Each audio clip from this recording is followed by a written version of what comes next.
अस्सलाम वालेकुम। उम्मीद है खैरियत से होंगे। पिछली वीडियो में आपको दांत के बारे में बताया था, ददरी के बारे में। आज भी ददरी के बारे में बताऊंगा, लेकिन तालू की ददरी के बारे में बताऊंगा, जिसे टाइनी कैपिटिस बोलते हैं। सर के तालू और बालों की शाफ्ट की ददर है। ददर की अलामात थोड़ी सी मुख्तलिफ हैं। खुजली, फिक्री, गंज, बाल उड़ जाना, ये इसके अंदर जो है वो मसाइल होते हैं। छोटे बच्चों को ज़्यादा लगती है, स्कूल जाने वाले बच्चों को अमूमन।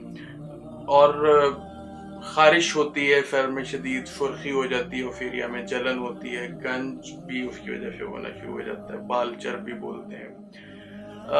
अलामात की बात की जाए तो एक या दो अमूमन गोल से दायरे बन जाते हैं जहाँ से बाल उड़ जाते हैं, और दायरे आहिस्ता से ये बढ़ते भी चले जाते हैं और फिक्री उतरना शुरू हो जाती है, जिल्द वहाँ पे सफ़ेद या सुरख हो जाती है, और बाज़ छोटे छोटे स्याह दाने भी बन जाते हैं, और बाल कमज़ोर होना शुरू हो जाते हैं, नाकिस हो जाते हैं, और आसानी से उखड़ना शुरू हो जाते हैं। दुखती भी है जगह, जो है वो दर्द करती है। जिस फंगस से बनती है उसको डर्माटोफाइट्स गालिबन उसको बोला जाता है। फंगस की एक किस्म जो है वो बैरूनी परत और बालों की शाफ्ट पे हमला करती है।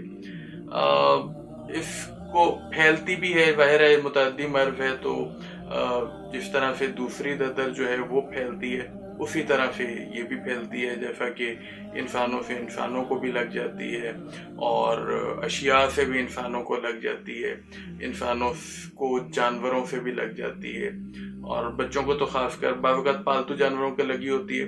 तो उस सूरत में जो है वो आपको अपने पालतू जानवरों का भी ध्यान रखना चाहिए, क्योंकि ये कुत्ते और बिल्ली वगैरह को भी हुई होती है। और जैसे कि मैंने बताया था, उनके ऊपर कोई ज़्यादा इसके अलामात नहीं होती, सिवाय कि कहीं पे दाग सा आपको फील हो रहा हो, तो उनसे ज़ाहिर उन बच्चों के साथ, उन जानवरों के साथ खेलने वाले बच्चों को लगने का भी अंदेशा जो है वो खासा ज़्यादा होता है। अगर तो दर्द हो तो उस सूरत में इलाज जो है वो ज़ाहिर है आपको फौरी तौर पे करना चाहिए। अगर बात की जाए खदशाती अवामिल की, तो ये है कि एक्सपोजर टू अदर चिल्ड्रन, मतलब दूसरे बच्चों से दांत जो है वो बड़ी तेजी से लग जाती है। चाइल्ड केयर सेंटर्स में या स्कूल्स के अंदर जहाँ सफाई का ख्याल ना रखा जाता हो, वहाँ पे ये बीमारियाँ अमूमन काफ़ी तादाद में पाई जाती हैं। तो मसाइल ये होते हैं कि ज़ाहिर है आपके सर के बाल उड़ना शुरू हो जाते हैं, और तकलीफ भी होती है, और एक बीमारी है, और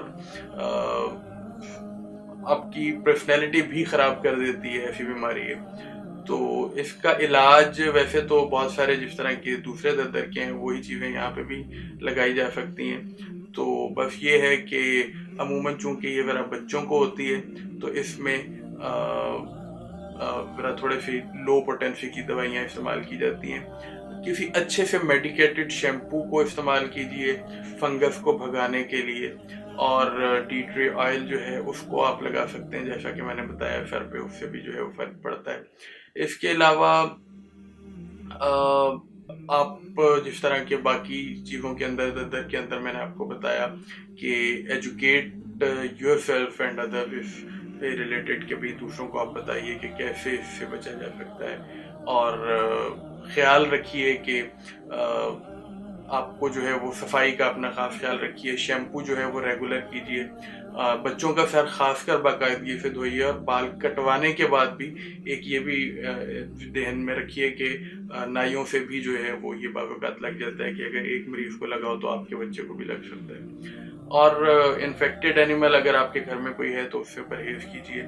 अच्छा, ये सारी चीज़ें जो हैं वो साथ साथ चलती हैं, और इलाज के लिए जैसा कि मैंने बहुत सारी अद्वियात पहले आपको उसकी बताई हैं कि वो इस्तेमाल होती हैं। बच्चों के लिए अलबत्ता जो है वो ये है कि एक शरबत है हमारा जो कि सारसप्रेला के नाम से है, वो इस्तेमाल होता है, और शरबत उनाब भी आप बच्चों को पिला सकते हैं, तो इससे बेहतर होता है। फिर एक मरहम है जिसको बालचर का नाम दिया, उसमें भी ये है कि आपने उस इन्फेक्टेड एरिया जो है उसको आप थोड़ा सा धोने के बाद, साफ करने के बाद थोड़ा सा तौलिए से रगड़ेंगे, और उसके बाद जो है वहाँ पे हल्की सी वैसलीन वगैरह लगाकर वहाँ पे वो लगाइए, तो उससे भी जो है ये जल्दी ठीक होने वाला अमल जो है वो शुरू हो जाता है। अदरवाइज जो है वो इसमें बस मसला यही होता है कि बाल जब गिरना शुरू होते हैं तो फिर वो गिरे जाते हैं और बहुत जल्दी ठीक नहीं हो पाता। और सर के बाल तो वैसे ही जो है वो पर्सनैलिटी का हिस्सा होते हैं। तो इस बारे में जो है ये अमूमन चूंकि बच्चों को लगती है तो कोशिश कीजिए इस बारे में जो है वो संजीदा रहिए। और अगर आपके बच्चे में कोई इस तरह की कोई अलामत आपको महसूस होती है तो इसको बिल्कुल भी ईजी मत लीजिए।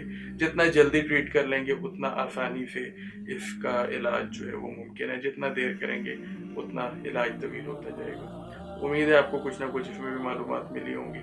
मिलते हैं अगली वीडियो में। अल्लाह।